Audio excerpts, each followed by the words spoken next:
da muchísimo gusto tener en este primer video entrevista, que dadas las circunstancias las hacemos por estos nuevos medios. A mí me hubiera gustado muchísimo visitar a la doctora, pero la presento, la doctora Ana Cristina Ramírez Barreto, oriunda de Uruapan, Michoacán. Ella hizo sus estudios de licenciatura. Esto es un dato demasiado curioso que, por cierto, usted ha compartido en algunas otras entrevistas. Usted tenía la intención de estudiar la especialidad en zootecnia, tengo entendido, y después terminó estudiando filosofía en la Universidad Michoacana de San Nicolás de Hidalgo. Ya nos platicará un poquito. Realizó su maestría en filosofía de la cultura. Tiene un doctorado en antropología social por el Colegio de Michoacán. Su tesis de doctorado, que por cierto también es una publicación, su tesis de doctorado, usted comenta, es el trabajo más exhaustivo, meticuloso y crítico que se ha hecho sobre la charrería, el llamado deporte nacional. Ya le preguntaré también un poco acerca de ello. Es miembro del Sistema Nacional de Investigadores, profesora investigadora titular de tiempo completo en la Facultad de Filosofía de la Universidad Michoacana de San Nicolás de Hidalgo. Ha impulsado usted el Comité Institucional de Ética, donde dice que no solamente sea una ventanilla de sellos, de trámites burocráticos, donde lamentablemente en muchísimas instituciones pareciera que los comités de ética son solamente para eso, para aprobar proyectos y ya, pero va mucho más allá de ello.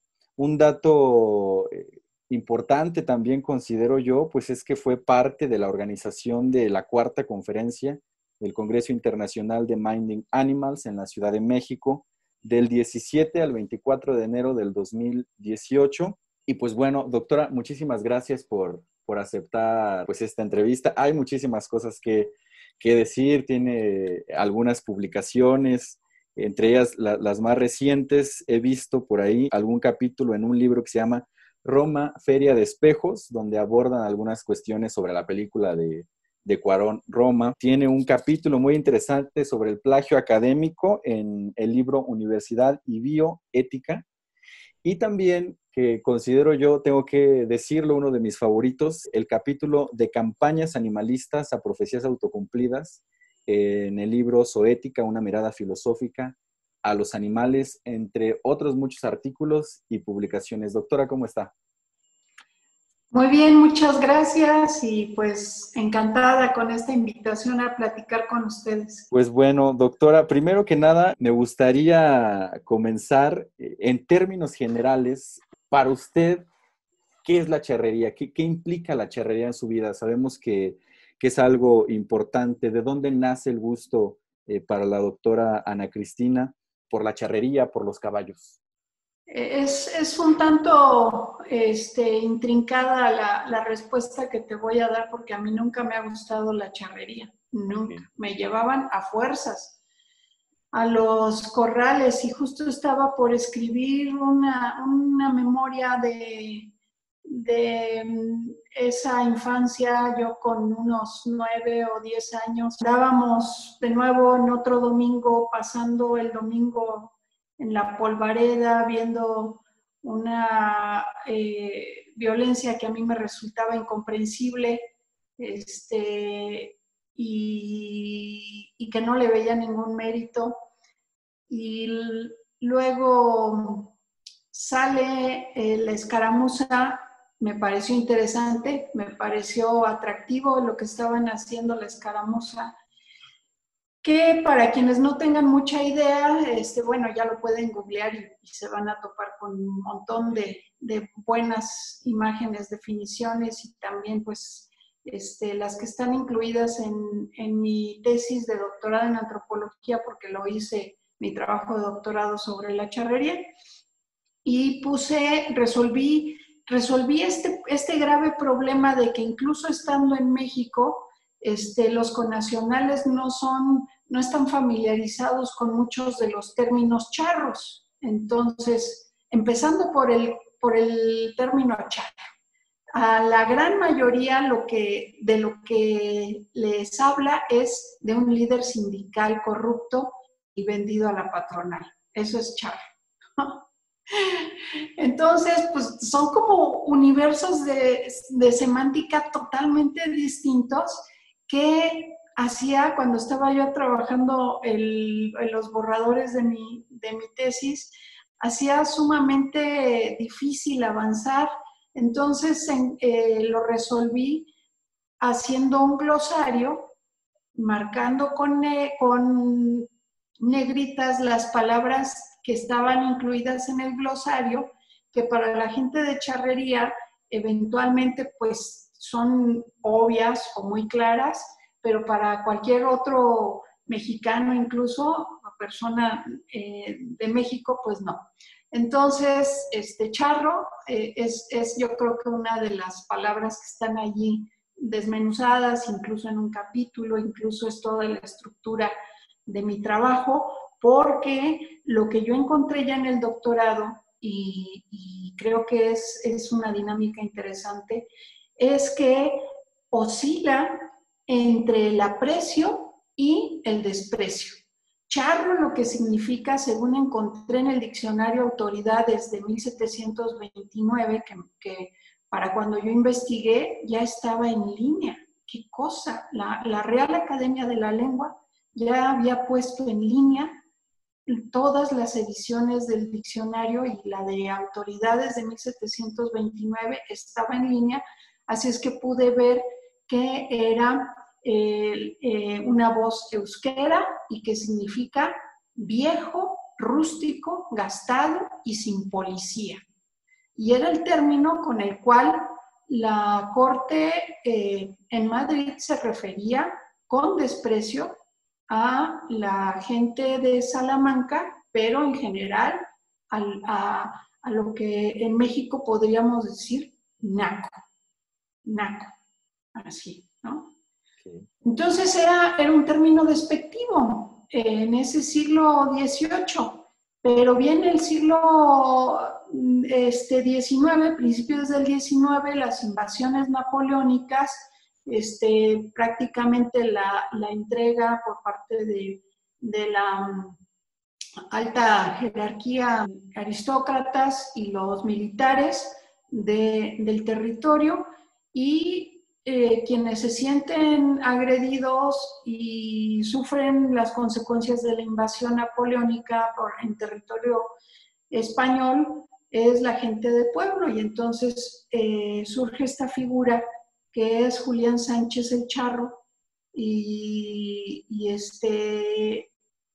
cómo levanta esta guerrilla, que es cuando surge el término guerrilla, para referirse a la milicia irregular. No son soldados, no son gente formada en el ejército, van a ser guerrilla, guerrilla contra los franceses invasores. Y empieza esta fama, esta leyenda, que a mí me pareció que era precisamente el giro en donde Charro da un cambio de sentido y de efectivamente de ser rústico, gastado, sin policía, sin gusto, recargado, etcétera, pasa a ser el defensor. Porque era Julián Sánchez y lo apodaban el Charro porque era de Salamanca, porque era un lancero de Salamanca. Es la región charra, entonces él fue el charro y empezó a cambiar de sentido charro, y eso se traslada al territorio mexicano, todavía no mexicano, todavía era Nueva España, pero con este carácter de defender los valores tradicionales, y en determinado momento de defender la condición de este territorio como colonia, como reino de España, ¿no? Los charros se opusieron algunos al movimiento insurgente independentista, y lo hacían con ese nombre de charro, es decir, gente de a caballo, rústica y sin policía, nacos, ¿no? Que también de ahí viene la palabra chinaco, muy probablemente. En fin, todo esto está surgiendo por la pregunta de cuándo me empezó a gustar. Pues no es que me gustara, pero en el momento en que sale esta escaramuza y veo yo que es algo interesante, que es algo que parece tener un sentido estético, que es a caballo y salen las muchachas y a la parte lateral de la arena en donde estuvieron actuando, y yo veo el enorme pecho de un caballo respirando con la respiración agitada, sudoroso, con un pecho pretal que decía La Guadalupana. Yo no recuerdo, o sea, fue una visión fascinante, quedé fascinada. Desde entonces, cuando decían, que vamos, que va a haber charreada, yo decía, no, yo no quiero ir a una charreada. Y mi hermano decía, va a haber escaramuza. Y entonces yo decía, ver caballos, muchachas a caballo, ay. Y es que él estaba queriéndose ligar a quien después sería mi cuñada, que justo yo creo que vi el pecho pretal de ella a caballo, pero yo a ella pues no la vi. Entonces esa visión se me quedó muy grabada, y pues sí, si había escaramuza, no tenían que batallar tanto con la chiquilla chiqueada, pero si no había escaramuza, yo decía que eso no, y en fin, hacía berrinche, y en fin. El caso está que ya 1 o 2 años después, quizás solo uno, ya teníamos caballos ahí cerca en la casa, a un lado, y yo montaba a caballo. Mis primeras montas a caballo eran pagando con mi domingo que juntaba. Me iba al zoológico de Morelia a rentar un caballito. Me costaba 5 pesos la hora. Y así satisfice mis necesidades ecuestres en esa primera infancia, porque ir al rancho a montar a caballo pues era cosa muy, muy lejana en el tiempo. Pero más o menos durante un tiempo, cada domingo iba yo y rentaba un caballo, y pude ir haciendo una especie como de etapas de aprendizaje. O sea, primero veía uno y decía, ay, no me siento muy segura, pues ese, y ahora sí ya voy con el pinto. En fin, y entonces ya en algún momento mi hermano llegó, mi hermano mayor llegó con la noticia y me dice, ¿quieres entrar a la escaramuza? Y yo dije, pues claro que sí, ¿cómo se hace eso? Y entonces te voy a presentar a alguien y vas a montar, y vas a entrar a la escaramuza. Y entonces me presenta a quien era la hermana de quien a él le gustaba. Y pues sí, entro a la escaramuza, y en una de las primeras reuniones de organización y en donde me aceptaron y eso, dicen, bueno, entonces hagan esa carta diciendo que la escaramuza es la guadalupana. Y entonces yo me quedo, ¿cómo que esta es la guadalupana? Y dice, sí, has entrado a la escaramuza la guadalupana. Y yo decía, ¿pero cómo? O sea, la que andábamos siguiendo de rancho en rancho, y estoy en ella, no lo puedo creer. Yo todo, o sea, no me la solía, lo de mi hermano y mi cuñada. Estaba yo todavía muy verde. Ya hasta después, ya la cosa se declaró, y ya no me llevaba mi hermano a los entrenamientos de escaramuza, ya me iba yo cruzando toda la ciudad a caballo con una compañera. Y pues fueron ratos muy agradables. Y esa es mi relación con la charrería. Sería algo que es tangencial, que es puntual, que es un acercamiento muy, muy puntual, muy así, muy específico. Y pues eso también se refleja un tanto en mi trabajo, en mi investigación.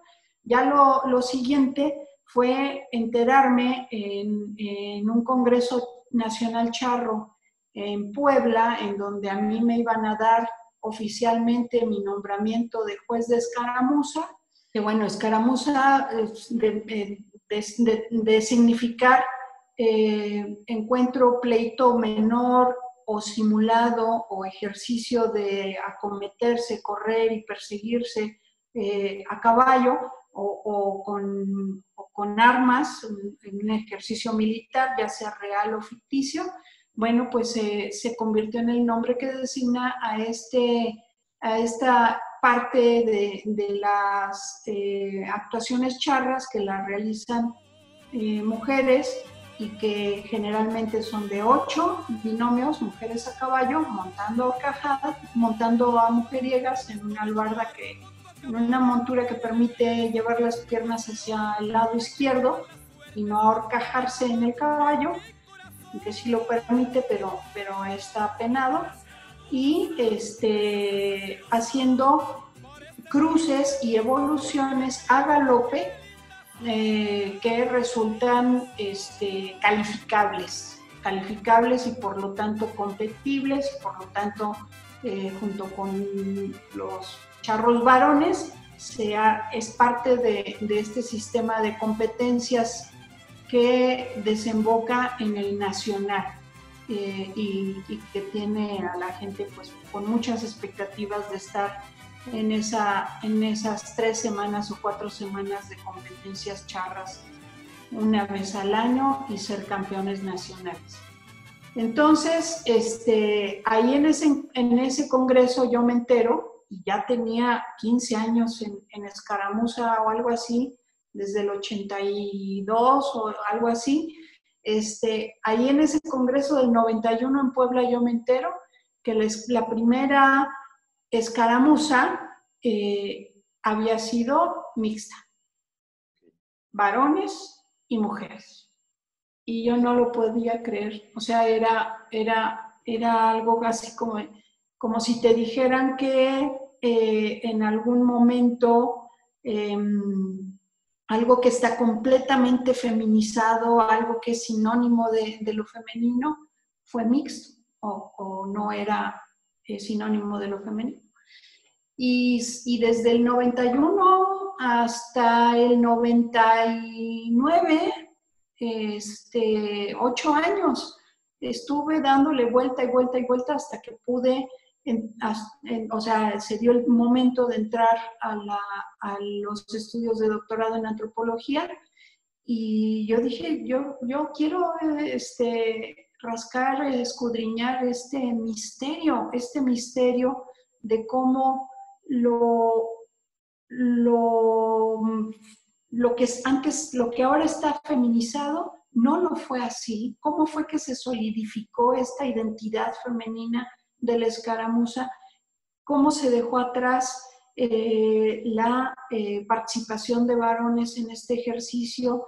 Y desde luego que también el tema de las violencias históricas con las que se construyó la nación, no solamente las que los charros en cada charreada se recitan de memoria, ¿no? De que los héroes patrios y tal, sino las violencias hacia los animales, hacia el ganado mayor que es puesto en juego y en general pues hacia indígenas y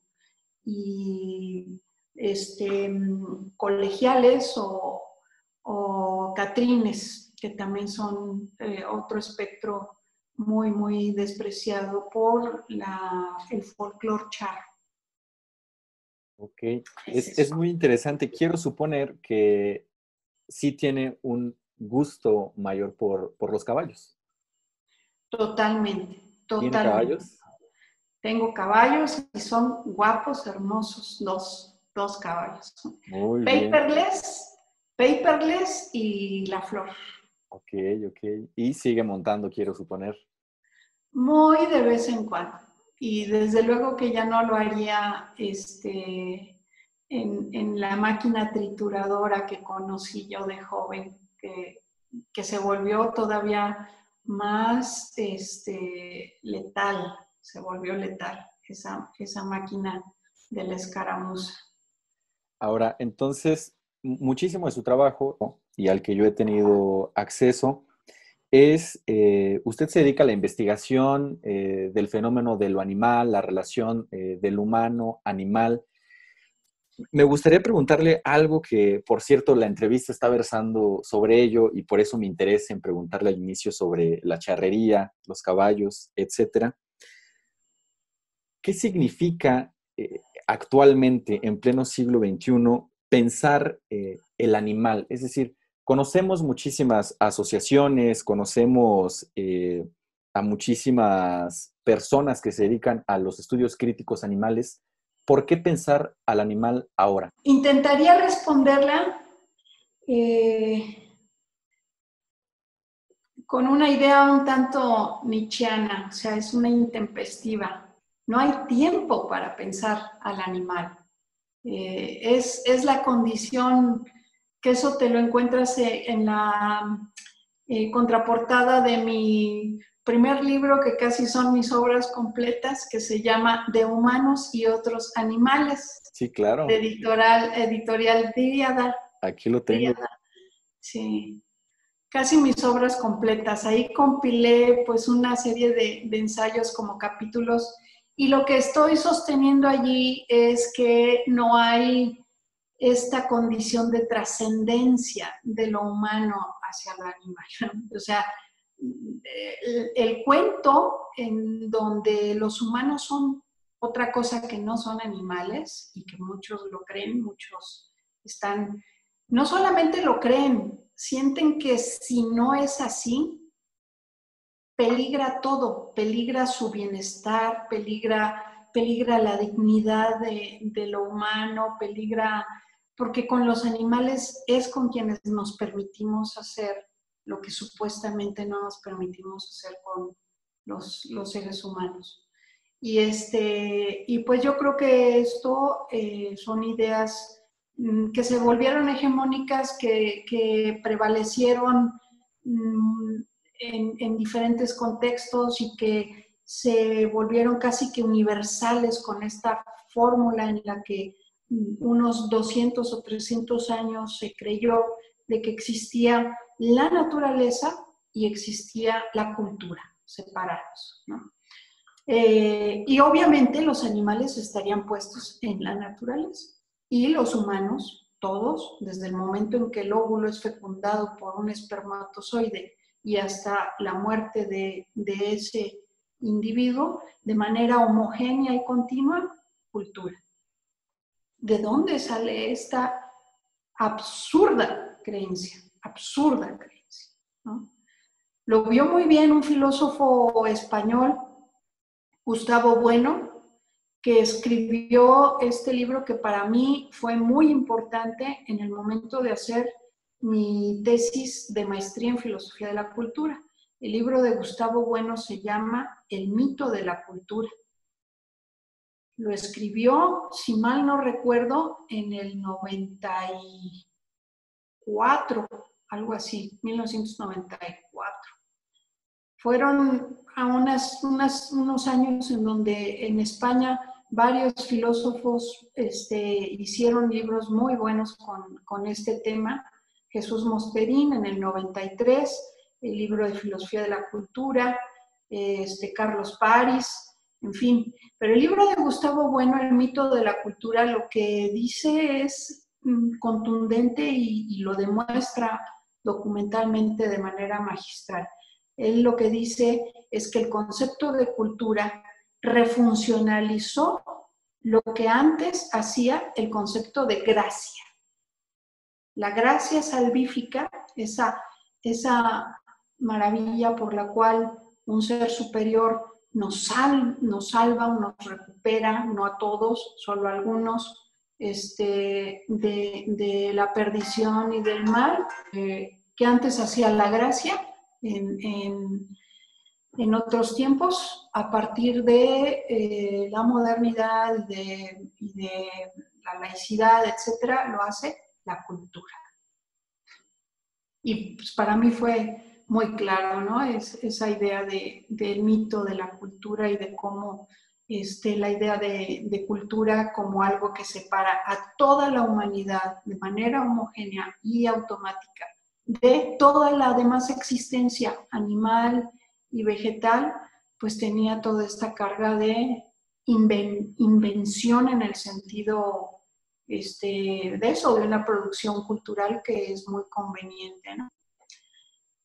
Así es que por eso hay que pensar al animal ahora, porque eso es lo que hemos sido, es lo que somos y es lo que indefectiblemente seguiremos siendo. Incluso en las fantasías posthumanistas, aquellas donde posthumanismo se entiende como la vida eterna, o sea, poder cambiar nuestro cerebro de receptáculo y seguir siendo unidades personales, tú, Víctor, yo, Cristina, pero ahora en una máquina, o esas otras que están también en algunas películas de ficción, como poder enviar lo que somos, es decir, lo que cada quien es, a una especie de nube de internet y seguir desde allá.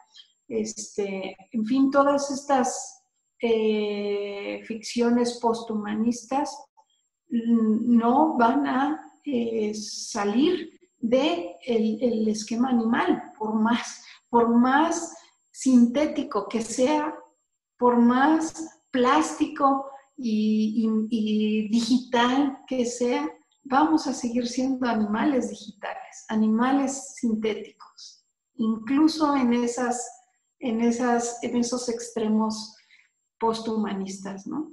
Y Claro, pues es algo que a mí me parece que es muy necesario afirmar, nuestra animalidad, imposible trascenderla. totalmente de acuerdo. En ella nos construimos.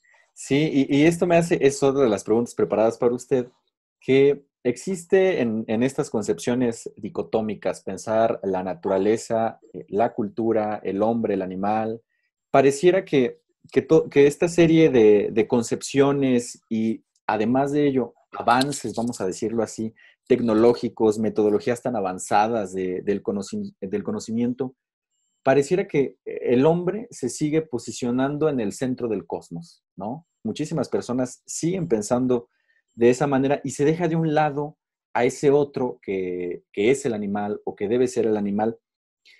Yo estoy totalmente de acuerdo en que deberíamos de reafirmar nuestra animalidad, pero existen otra serie de personas o otro colectivo que para ellos la animalidad ha dejado de existir y incluso porque hay fobia a aceptarnos o a reconocernos como animales, ¿no? Que el animal solamente es ese ser que no tiene razón, que no tiene lenguaje, que no tiene la capacidad de crear útiles herramientas, tecnologías.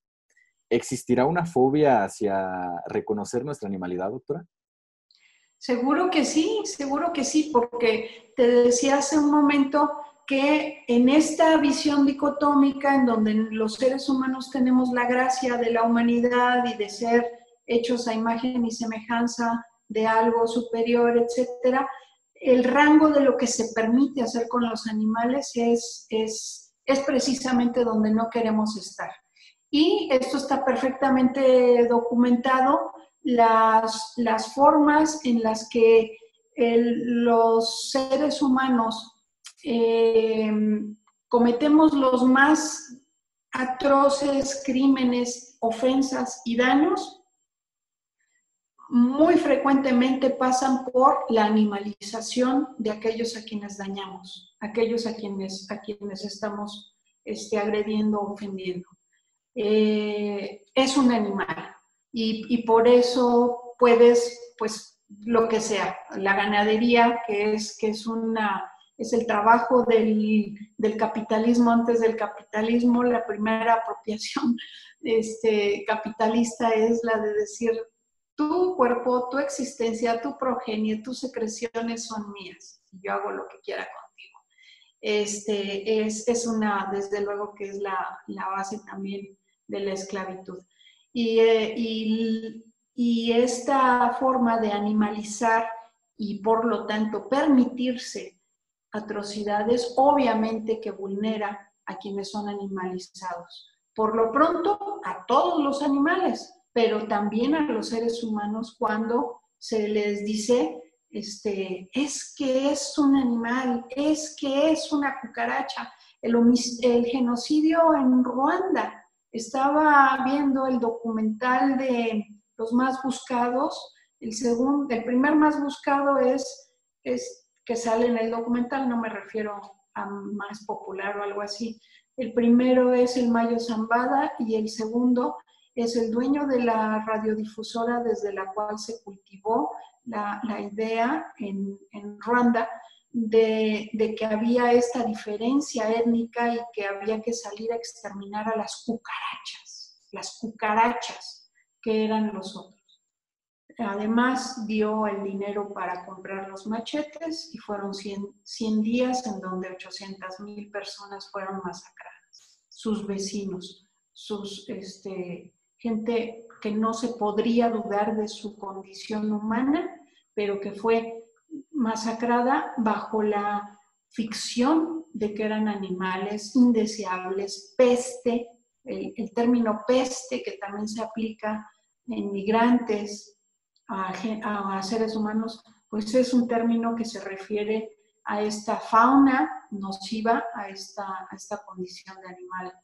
Y, en fin, ahí ya estoy por sacar la segunda edición, pero ahí yo creo que pude ver esto con mucha claridad y ponerlo con mucha claridad en unas cuantas páginas de un texto que está publicado en una revista que se llama Rojo Amate, y el trabajo se llama 15 tesis de humanos y otros animales. Y esa es la primera tesis, que es por un error histórico que debemos corregir inmediatamente, que el término animal significa algo inferior o en algún sentido degradado o incapaz con respecto al término de humano. Y pues sí, esa es mi posición. Entonces, yo no trato de humanizar a los otros animales, sino más bien de reconocer y de siempre traer a la memoria, a la presencia, nuestra condición animal, que es la de ellos, que es la de seres sintientes. Es un modo de resonar en donde la sintiencia es muy importante. Sí, claro, reconocer los animales y reconocer las características de lo que los animales no humanos tienen. El simple hecho de reconocer que sienten, de reconocer que habrá algunos que tienen, vamos a llamarlo así, incluso hasta costumbres, el enterrar a sus muertos, el generar incluso normas, vamos a llamarlo así, aunque sean conceptos propios de nosotros los humanos. Para ir cerrando y antes de pasar a una segunda sección muy rápida que me gustaría platicar y que nos comente, ¿cuáles son los retos de nosotros, los humanos, respecto a la mejora y al bienestar de la vida de los animales? Es decir, los animales siguen siendo objetos, siguen siendo cosas, los seguimos dominando, queremos intentar dominar a muchísimas especies. Y existe una serie de retos, tal vez en general y muy en específico, y una serie de retos para los teóricos, para los animalistas, para los activistas, pero en general a todos los humanos. ¿Cuál es el reto para mejorar y para conseguir el bienestar de muchísimos animales? Yo creo que es preciso empezar a ver a los animales ahí donde no se han visto. Y muchas veces, ahí recomiendo el libro de John Berger, el ensayo que está en su libro de ¿Por qué ver a los animales? Muchos de nuestros dispositivos para ver a los animales son precisamente dispositivos para ocultarlos, para no verlos, como el zoológico. En fin, hay que ver al animal y ver al animal muchas veces es entrar en un problema, en un combate, entrar en una, diría Donna Haraway, entrar en una bronca y reconocer que estamos en esa bronca de tratar de entender qué es lo que estoy viendo y no tener muy claro y muy distinto qué es lo que hay que hacer. Otra de las tesis de ese pequeño texto que te digo de 15 tesis de humanos y otros animales, me parece que la tesis número 12 o algo así, dice eso, que reconociéndoles la sintiencia, tenemos que decidir muchas veces entre una tragedia y otra. No hay una solución a nuestras relaciones que son conflictivas. Fíjate que eso, porque luego parece que esta idea de la antropología o la etnografía multiespecies y todo esto como que es muy nuevo, pero si revisan el libro de Herder que se llama Ideas para una filosofía de la historia de la humanidad, que puede considerarse como que uno de los cimientos de la ciencia antropológica, van a encontrar ahí un capítulo donde él dice lo que podamos entender de los seres humanos, tenemos que entenderlo de los animales, porque ellos llegaron antes y el humano aprendió de ellos, son sus hermanos mayores. A donde llegó el humano tuvo que aprender de los animales, y a veces en guerra franca, otras veces en alianzas, pero la relación de los humanos con el entorno y con los animales es omnipresente, ¿no? Solamente en tiempos recientes se nos limpia, se nos hace higiénico el ambiente, recluyéndolos en las grandes factorías de donde obtenemos algunos de los bienes y servicios de la ganadería, pero en general pues hemos estado compenetrados de esta relación. Y muchas veces esta relación va a ser de conflicto, y va a ser de peligro, y va a ser de mejor establecer distancia en vez de cercanía, en vez de una especie como de tutela o de paternalización o de mascotización de todos los animales, como es el caso de los osos que se acercan en Monterrey o en algunas zonas urbanas de Nuevo León. ¿Qué relación tan difícil, y quien la lleva de perder es el oso, porque claro, obviamente toda la familia de los osos, todo el grupo que esté viviendo va a ser sacrificado si llega a dañar a un ser humano. Y los seres humanos producimos cosas muy ricas para los osos, mucha basura.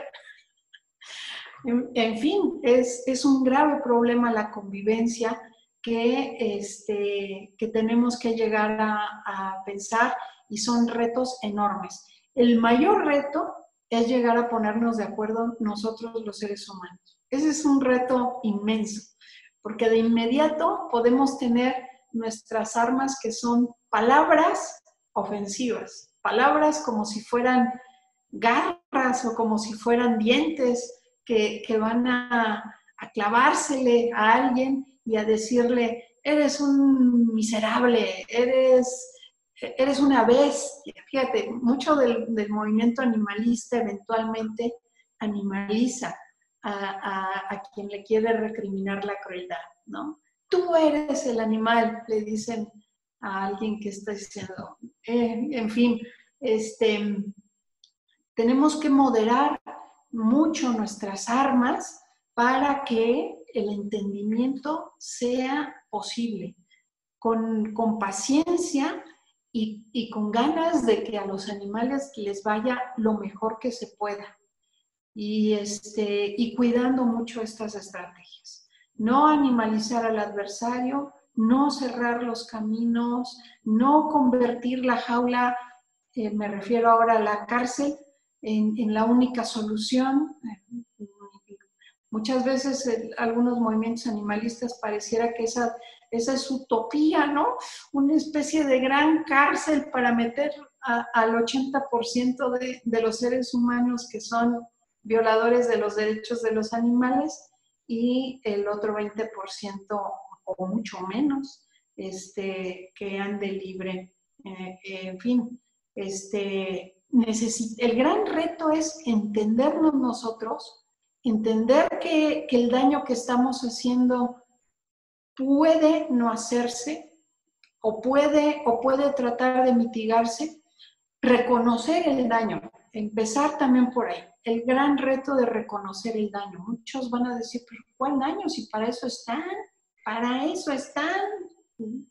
Es la economía, es el 80% del Producto Interno Bruto. México es sexto lugar en exportación de carne de bovino en pie, ¿no? O sea, ¿cómo nuestras grandes glorias las vas a cuestionar? Pues hay que empezar por ahí, ¿sí? Hay que empezar por ahí. Entonces, el reto es inmenso, pero solamente con buen entendimiento, con paciencia, y viendo que es un trabajo de crítica y de entendimiento que nos tomará milenios y quizá no lo veremos, pero necesitamos avanzar en esa dirección y no pensando en que exterminando a los malos humanos o enjaulándolos, todo se va a solucionar, ¿no? O más o menos. Claro, sí, totalmente de acuerdo, pensando incluso hasta en estas ideas que pareciera que el resguardar incluso a un oso en un zoológico es sinónimo de bienestar. Doctora, me gustaría pasar a esta última sección muy rápida, donde yo le voy a leer o le voy a mencionar algunas frases, son 8 o 9 frases o palabras, y usted me dirá muy rápidamente lo que piense de ello en algunas cuantas palabras. Y la primera, que ya no lo hizo saber un poco al inicio, pero es caballos. ¿Qué significan para usted los caballos? Maestros. Okay. La charrería. Juego humano, demasiado humano. Los zoológicos. Frascos. El bienestar animal en las políticas públicas. Un paso. La eutanasia animal. A veces necesaria. Ok. Comer carne. No necesario. Okay. Las corridas de toros como un acto cultural. Totalmente de acuerdo. Ok. Doctora, pues le agradezco muchísimo. Ha sido para mí un placer platicar con usted. Ojalá no sea la primera ni la última vez que podamos compartir pues este tipo de pláticas en torno a los animales. No, claro, el placer ha sido mío, Víctor, y pues espero seguir respirando, respirando y aprendiendo de los caballos. Pero le agradezco mucho, de verdad que también para mí fue un placer. Bueno, pues encantada. Me Muchísimas gracias. despido.